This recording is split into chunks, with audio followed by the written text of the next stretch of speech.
બધા મિત્રોને જય દ્વારકાધીશ। મિત્રો, પંખી પ્રેમી યુવા ગ્રુપ નવા ગામથી હું અરવિંદભાઈ બારિયા। મિત્રો, આપણા સ્થળ ઉપર ખૂબ મોટા પ્રમાણમાં વૃક્ષ નાખેલા છે। તો આજે હું તમને આ અમારી આ સ્થળ ઉપર બદામ બતાવું છું। આ બદામ અવળી મોટી થઈ ગઈ છે અને ખૂબ મહેનતથી આજે આ અવળી મોટી બદામ થાય। આમાં ખૂબ મોટા પ્રમાણમાં ફળ આવે છે અને એ ખૂબ પંખી પણ ખાય છે।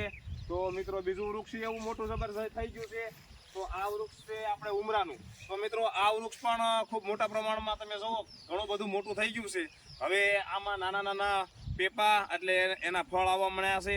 તો પંખી માટે પણ ખૂબ સારું, કારણ કે એમને સણ આમાં આપણને મળી રહે, એટલે પેપા એને ફળ મળી રહે એટલા માટે મિત્રો તમે જુઓ આમાં પણ ફળ આવવા મળ્યા છે। એટલે હજી આવા ઘણા બધા મોટા વૃક્ષ થઈ ગયા છે, તો એ હું પણ તમને બતાવીશ। અને અમારી ટીમ ખૂબ મહેનત કરે છે, તો અમારી ટીમને પણ ખૂબ ધન્યવાદ દેવો પડે। મિત્રો, પંખી પ્રેમી યુવા ગ્રુપ નવા ગામ શિરોડા, જય દ્વારકાધીશ।